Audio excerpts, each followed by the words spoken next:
I'm 73 years old, and I'm about to tell you something that might upset you. Everything you think you know about getting older is completely wrong. And the worst part, the people who should be telling you this, your parents, your teachers, society, they're either lying to you or they don't know themselves. You see, I spent the first 50 years of my life believing the same lies you probably believe right now. I thought I had it all figured out. I had the career, the house, the respect of my peers. But at 52, something happened that shattered everything I thought I knew.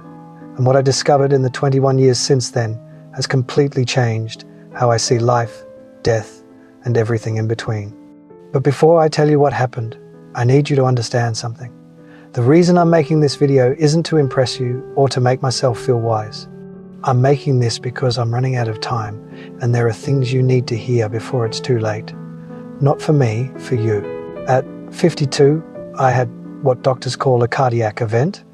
That's a fancy way of saying my heart tried to kill me. I was in a meeting discussing quarterly projections when suddenly the room started spinning. The next thing I remember is waking up in a hospital bed with tubes coming out of my arms and my wife crying in the corner. The doctor said I was lucky. I had just come face to face with my own mortality, and they called it luck. But you know what? They were right. Because lying in that hospital bed with nothing to do but think, I realized something terrifying. I had been living my entire life on autopilot. I wasn't really alive. I was just going through the motions, checking boxes, trying to meet everyone else's expectations. And here's the part that haunts me to this day. If I had died that day, if my heart had stopped permanently, what would I have left behind? A nice house? A retirement account? A collection of achievements that nobody would remember in 5 years? Let me tell you the biggest lie you're probably telling yourself right now. I have time. I'll do that later. When I'm older, I'll finally live the life I want. I see young people in their 20s, 30s, even 40s, and they're all saying the same thing.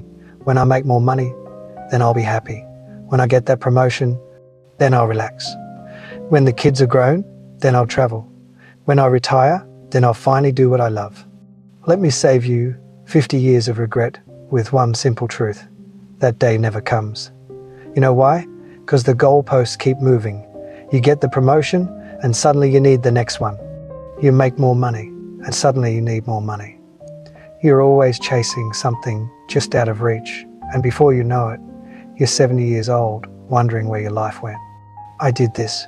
I spent 30 years climbing a ladder, only to realize when I got to the top that it was leaning against the wrong wall, and you can't climb back down and start over. Time doesn't work that way. Here's something nobody tells you when you're young. Success is a terrible goal. And I say this as someone who achieved everything I set out to achieve. I made partner at my firm. I bought the house.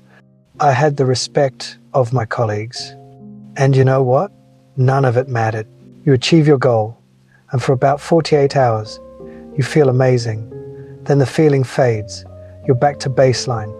Now you need a new goal, a bigger achievement, more validation. It's a hamster wheel.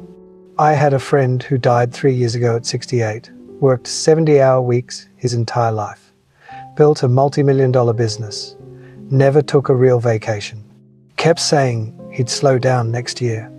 Next year came and he had a stroke. At his funeral, his son said, "My father was a successful man, but I barely knew him." Is that the legacy you want? Your regrets won't be about the things you did wrong. They'll be about the things you didn't do at all. I don't lie awake at night thinking about failed business deals. Those don't matter. You know what keeps me up? The trip to Japan I never took because I was too busy. The relationship with my brother that I let deteriorate. The book I always wanted to write but never started. The time I didn't spend with my kids because I was working late. These things eat at you.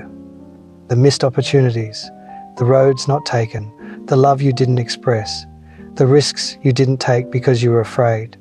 The people you love, your parents, your siblings, your close friends, you think you have unlimited time with them. You don't. And one day, that time will run out. My father died when I was 45. We had a complicated relationship, and I was always too busy to really work on it. I kept thinking we'd have time to talk when I was less busy. We never got that chance. Heart attack, gone within hours. And you know my biggest regret? All the Sundays I didn't call him. All the times I was too tired to drive over for dinner. All the little moments I let slip away. There won't always be more. After my heart attack, I made big changes. Stepped back from work. Started saying no to things that didn't matter. Started saying yes to things I had put off for decades. In these last 21 years, I've learned more about life than I did in the previous 52. What matters is embarrassingly simple. Time with people you love. Work that feels meaningful to you. Experiencing things, not owning things. Creating memories. Being present. I know it sounds simple. When I was your age, I would have rolled my eyes. Sure, but I have bills to pay. And yes, you do. I'm not saying quit your job. I'm saying don't sacrifice what matters for what doesn't. Here's a question I want you to ask yourself, and I want you to answer it honestly. If you died tomorrow, would you be satisfied with the life you've lived so far? Not would people be impressed by your eulogy, not did you achieve enough, just would you be satisfied? If the answer is no, then what are you waiting for? What are you doing with your time that's so important that you're willing to gamble your one precious life on it? I'm 73 years old. I've been lucky enough to have good health since that heart attack. But every morning when I wake up, I'm aware that I'm on borrowed time. We all are, really. But most young people don't realize this. They think they're invincible. They think they have forever. You don't. I have grandchildren, 3 of them. And when I look at them, I see the same patterns I see in most young people today. They're stressed, they're anxious, they're chasing things that won't make them happy. They're making the same mistakes I made. And I try to tell them, I try to share what I've learned. But you know what? They don't really listen. Not because they're bad kids, but because they can't. They're living in the storm right now. They can't see the patterns yet. They think their situation is unique, that the old rules don't apply to them. That's why I'm making this video. Because maybe, just maybe, if enough people hear this message, someone will actually listen. Someone will make different choices. Someone will avoid the regrets that haunt people like me every single day. You're getting closer to death. Nobody likes to think about this. But you don't have unlimited time. Neither do the people you love. Your parents, if they're still alive, they're getting older every day. One day, probably sooner than you think, they won't be here. Your friends, your spouse, your children, none of these relationships last forever. So what are you going to do?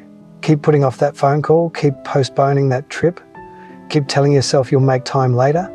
Or are you going to wake up today and start living like your time is limited, because it is? If I could go back and talk to my 30-year-old self, here's what I would say. Stop trying to impress people who don't matter. Stop sacrificing your health for your career. Stop putting off joy until someday. Stop waiting for permission to live the life you want. Start calling your parents more often. Start taking the trips you dream about. Start doing the things that scare you. Start saying no to obligations that drain you. Start saying yes to experiences that fulfill you. And most importantly, start now. Not next year, not after this project, not when you have more money or more time or more whatever, now. Because I promise you, the perfect time will never come. Life will always be messy and complicated and full of reasons to wait. But if you wait, you'll wake up one day and realize you waited your entire life away. I'm 73. If I'm lucky, maybe 10 or 15 more years. Maybe 20 if blessed. Probably less. And I'm okay with that. Because these last 21 years have been the richest of my life. Not because I've made more money. Because I've finally started living intentionally. Appreciating every day. Prioritizing what matters. I've traveled to places I always wanted to see. Deepened relationships with my children and grandchildren. Pursued hobbies I put off. Forgiven people I held grudges against. Said I love you countless times. I'm happier now, at 73, with less time ahead than I was at 30 when I thought I had all the time in the world. That's the irony. When you understand time is limited, you start to actually live. You stop wasting it. You stop postponing joy. You start creating the right time. You have a choice. Right now, today. Keep living the way you're living, chasing success, putting off happiness, telling yourself you'll make time later. Or wake up. Realize time is running out faster than you think, and the life you're waiting to live needs to start now. I can't make this choice for you, but I can tell you, you don't want to be 73, looking back, wishing you made different choices. Don't waste 52 years figuring this out. Learn from my mistakes. Live intentionally. Prioritize what matters. Stop waiting for someday. Someday is today. It always has been. If this resonates, share this video. Leave a comment. Tell me what you're going to do differently. Subscribe, because I have more truths to share and not much time left. The clock is ticking. What are you going to do with your time?